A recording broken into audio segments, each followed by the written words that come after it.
When you started to see the fallout from COVID last spring, the forecast for Florida and really everywhere in the country, but particularly a service and tourism-based economy like we have in Florida, those predictions were dire.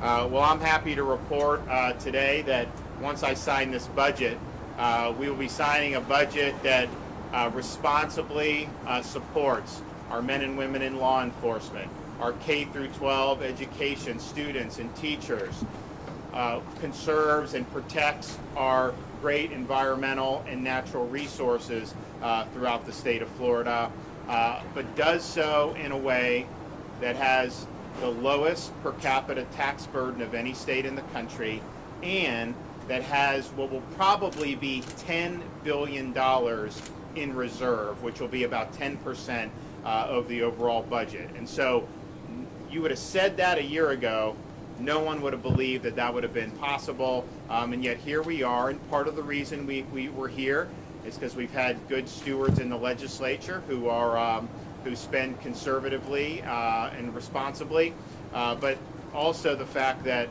Florida has schools open, businesses open, and people having a right to work. That has made all the difference. And the fact that we were the first state in the country to put seniors first for vaccination. And so what happened was, you know, different seniors approach it different ways. But I can tell you there were definitely some seniors that once they were vaccinated, they wanted to rush to restaurants. They wanted to be out and doing a lot of stuff. And so that's helped that fuel as well. And so we are, right now the budget will show about $9.5 billion in reserves, but that does not account the additional money that we'll likely get in June. So remember, they did the most recent estimate in April.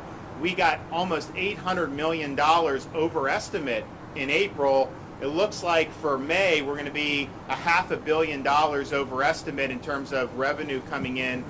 We anticipate something similar for June. So if you get another $500 million, you know, that's going to mean we have $10 billion in reserve in the state of Florida. The federal funds that haven't been spent is not counted in that. So you still have that there that they're going to be able to apply to infrastructure, whatever they want to do next session. This is purely just the state funds. And if you go back to last April, the shortfalls that everyone was predicting, look, we were obviously concerned about it, but as we got into the summer, you know, we were open. I mean, I remember everyone, you know, a lot of people were trying to tell me to close restaurants like this last summer. We didn't do it. We kept business open. We got kids in school. We did all those things. And the result was our economy really started to rebound. And then because you had a lot of these other states that just kept locking people down, we were the state lifting people up. That was good for Floridians, but we were also the landing spot for a lot of people that wanted to escape the insanity and come and get their mental, get recharged from escaping these lockdowns. And so we served as kind of the de facto West Berlin through a lot of the balance of this for the United States. And I think it's been benefited a lot of people throughout the country, but obviously it's benefited us. And had we not led the way we led, you would not have seen a lot of these other states coming and following Florida's lead as well. You look at Canada, you look at some of these countries in Europe, they're still chafing under lockdowns. They write into my office, the Canadians who have places here, and they say how much better it is in Florida than being chafing under these lockdowns. And so, we did it, and now we're in a situation where we're going to have a lot of opportunities for Floridians that have been preserved with this. I think that there's some really good stuff to point out. I mentioned our tax burden is currently the lowest amongst all states in the country on a per capita basis. Our spending per capita is also one of the lowest amongst the populous states that have big. And a state like New York, they have millions of people fewer than Florida, and their budget's more than twice the size of our budget in Florida, and yet we're delivering services better. Our infrastructure is much better. Our K-12 system performs better, and we have the #1 rated public university system in the United States, according to U.S. News and World Report. So we are responsible in how we're doing it. We obviously believe having a healthy economy undergirding it really makes an impact. But if you look at what we've been able to do, our budget here supports K-12 education more than the state has ever done. A lot of people were predicting steep cuts to K-12. That did not happen. We had the underlying strength in our economy and being open made a big difference. We also were able to, last year we did the largest teacher compensation in a generation in Florida. A lot of people thought I should have vetoed that given COVID. I said, no, we're going to do it. We're going to make it work. So we got that again this year, and the legislature even increased that. So our goal is to have the average minimum salary throughout the state of Florida be $47,500. That'll make us, one of the top handful of states in the country. We were the bottom half of states. Now we're getting closer to being one of the better states. And it's an interesting fact. I think it's something like only 12% of school districts across America have an average minimum of even $40,000. In Florida, we have, in Corcoran can correct me, but I think it's 90% of our school districts are already over that there. So that's a big difference in terms of trying to get people who are talented to go in to the profession. And because we worked hard to have schools open, when a lot of these other places were keeping them closed, and even to this day, you have places throughout the United States where parents don't have meaningful access to in-person education. And how that could be the case is a disgrace. It's appalling. It is not based on any science or data whatsoever. This was all clear a year ago. Last June, we knew the kids needed to go back in school. How do we know? Because in every place around the world where they were back in school, it was safe, it was a low-risk environment, and obviously it was something that was very important to be doing for the kids. So we did it, and we had the superintendents. They wanted to go back by and large, and most of the teachers wanted to go back. Now the union sued us to close the schools, and we won that lawsuit. But I don't think that was representative of most of the teachers and principals. I think most of them understood how important it was, understood how important it is for the kids, and understood how important it was for the parents to be able to do this. And so because of that, I asked the legislature to do $1,000 bonuses for all principals and teachers, both for school districts and for public charter schools. And so this budget delivers on that. We will sign that into law right now in just a few minutes. We also understand, and this is prior to COVID, but COVID exacerbated this, that we've got a lot of folks who are struggling with mental health concerns. My wife, the First Lady, has done a lot to bring awareness and for advocating for folks, particularly school-age children who may be struggling along these lines, and try to make sure that the money that's out there is actually going to the right places. So in this budget, we have $120 million for in-school mental health initiatives, so that's a $20 million increase over last year. We also have $5.5 million specifically for youth mental health awareness and assistance training to continue our work to address mental health in Florida schools. The First Lady's been instrumental in that as well. But we understand that the schools are one part. It's obviously bigger than just that. So we have $137.6 million in funding dedicated to community-based services for adults and children with mental wellness needs. Altogether, if you look across every agency, the budget that we'll sign today dedicates over $2.5 billion to mental health and substance abuse prevention, and takes important steps in addressing the very real and very personal needs of Floridians. I can tell you this, whatever mental health issues developed in Florida as a result of COVID, they would be exponentially worse had we been locked down for a year. They'd be exponentially worse if people had lost their jobs for a year, if people were locked out of, kids were locked out of school for a year, and if all these businesses went out of business. And so we've got work to do in that regard, but quite frankly, the best mental health initiative we did was just have the state open and let people live normal lives, because when you try to isolate people for months on end, that is not natural. It's not normal, and it exacerbates a lot of problems that are pre-existing in society. So this is one of the best budgets the state's ever done for mental health and mental well-being. It's also one of the best budgets we've ever done for protecting Florida's water resources and natural environment.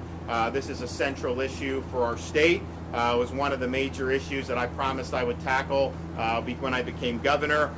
We said we were going to go and do $2.5 billion in Everglades restoration and water quality over 4 years. And that was $1 billion more than had been done over the previous 4. Today, we're ahead of schedule on that. We're going to have well over $625 million for Everglades restoration and the protection of water resources. And so this is really significant, especially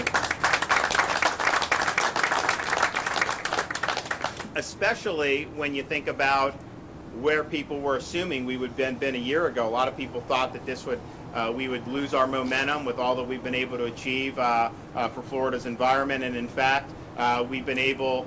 They actually did more than I even asked for in my budget on this, and so I think it's impressive to see how everybody's come together in Tallahassee to support our important natural resources. You know, we also have other things just beyond some of the infrastructure projects. There's $302 million for targeted water quality improvements to achieve meaningful and measurable nutrient reductions in water bodies across the state, as well as to further implement the recommendations of our Blue-Green Algae Task Force. We also have a landmark program about promoting coastal resiliency, promoting resiliency against flooding and other environmental hazards that a flood-prone and storm-prone state like Florida has to deal with.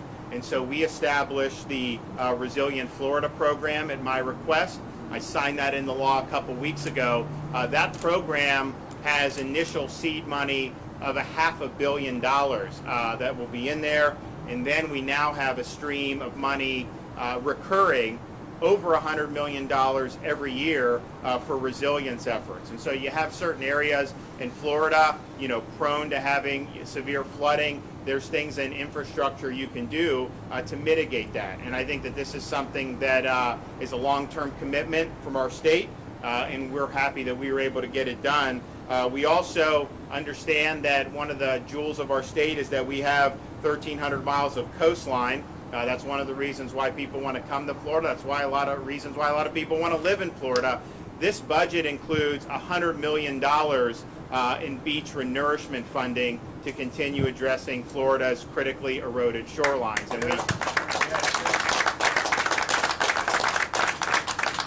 And that's just from the state component. We also are dedicating $50 million, an additional $50 million in federal funding for beach renourishment. It's going to be a total of $150 million, which I think will be really, really good. And of course, we're continuing with $10 million for the Resilient Coastline Program within the Office of Resilience and Coastal Protection within DEP.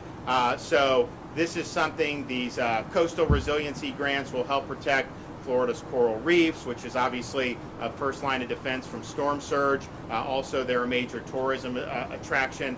So we're doing, we got a lot of stuff, a lot of hands on deck to be able to address a lot of these. We're also able to fully fund the Department of Transportation's work program.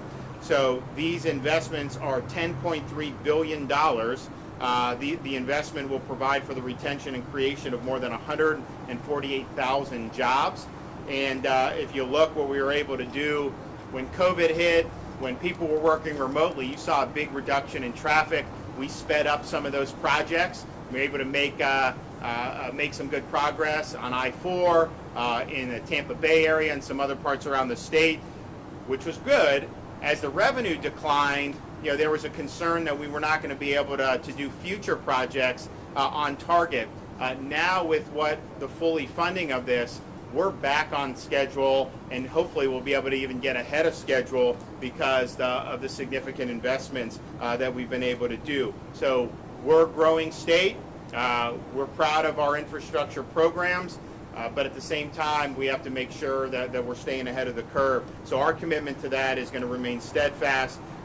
We also address something that is very important, the seaports. You know, you had these airlines, a lot of these industries got bailed out, but not our ports.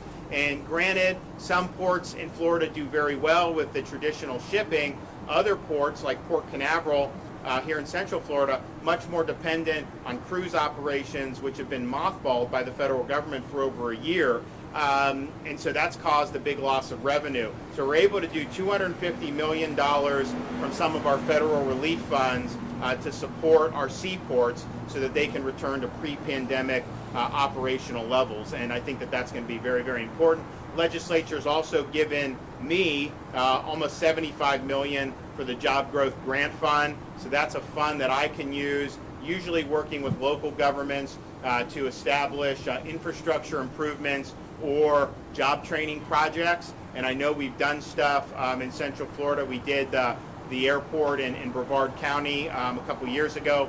I vetoed the Job Growth Grant Fund in last year's budget simply because we didn't know what the revenue was going to be like. And I told everybody, there's stuff I'm vetoing. We vetoed $1 billion. There's stuff I'm vetoing.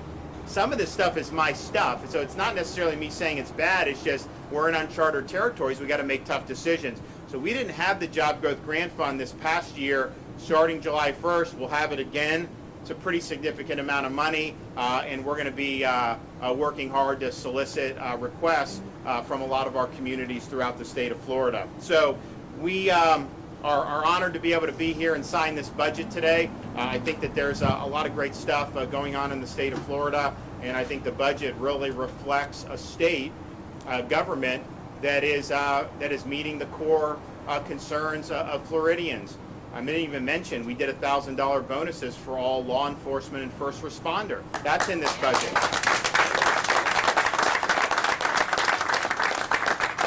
So public safety, K-12 education, we still did all the stuff with our universities, which is important. We did the environment, natural resources, very, very important. And so infrastructure, roads, bridges, kind of the core stuff.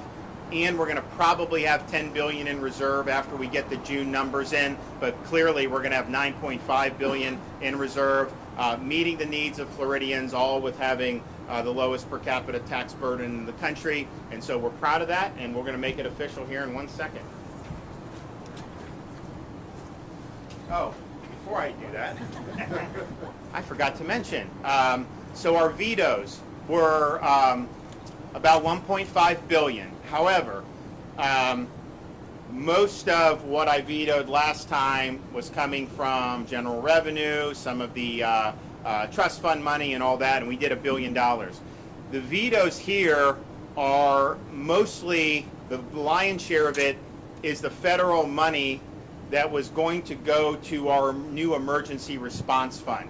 And I called for the creation of that. The legislature did it. I think it's a great idea. The problem is, between the time I called for it and the legislature passed it and the present, the federal government issued guidance on how you could use the funds. And they basically did two things. One, made it clear that these are grants that would be subject to normal procurement. So in an emergency situation, you don't have the time to do normal procurement. You've got to do this very quickly. So it would defeat the purpose to try to use it for emergency response if you have to go through all that bureaucracy. But even more significantly is they said you can't use it for the purpose that we wanted to use it for, to create a fund to meet needs in the future. And so because of that, if we were to go forward with it, we were going to run into risk of having the feds come after us for it. We also functionally just wouldn't have been able to use it effectively because of having to go through the normal procurement and not being able to do in the emergency posture. So we had to veto that $1 billion. Now that money will then go and effectively be repurposed for all the other federal money that's been spent. We only got half of the money up front. And what the federal government did, they do whatever they can to hurt states like Florida and to help states that were locked down. So if you're a lockdown state with high unemployment, you got more money than your per capita basis. If we had lower unemployment, Florida got a lot less than our per capita allotment would be. Even more, they do 100% disbursement to the high unemployment states. They only disperse 50% of the funds right now to the free states and to the low unemployment states. So we have a situation in Florida where we were supposed to get, I think, $8.8 billion. We're only getting $4.4 billion off the top. by me vetoing this, that goes into basically the 4.4 billion. So I think we're going to end up being able to meet the needs because the legislature left a couple billion on the table they didn't even touch. But it's interesting how that works. So the federal funds, when we vetoed that, we're vetoing it because the subsequent guidance that came out made it clear to us that it was untenable to use the funds in those situations. I just want to make clear, though, I do think having an emergency response fund separate from general revenue is a good idea. I think if we're able to do that, you can then meet the emergency needs, you get reimbursed back into that fund from FEMA. You don't have to worry about the general revenue balance at that point. So we're going to work with the legislature, maybe see what we can do in this next upcoming legislative session. But for now, we're just not on solid footing, unfortunately. And we didn't really, the statute, it's not clear that this is a problem with that, but it's kind of the subsequent administrative guidance and what they would choose to fight over. So that's just that. But that's why, we have the 1.5 billion. The 1 billion is that emergency fund we tried to create, and it's just not allowable under the law. All right. Today is the 2nd, right? Yes. All right. You guys are going to get one of these pens, so be ready.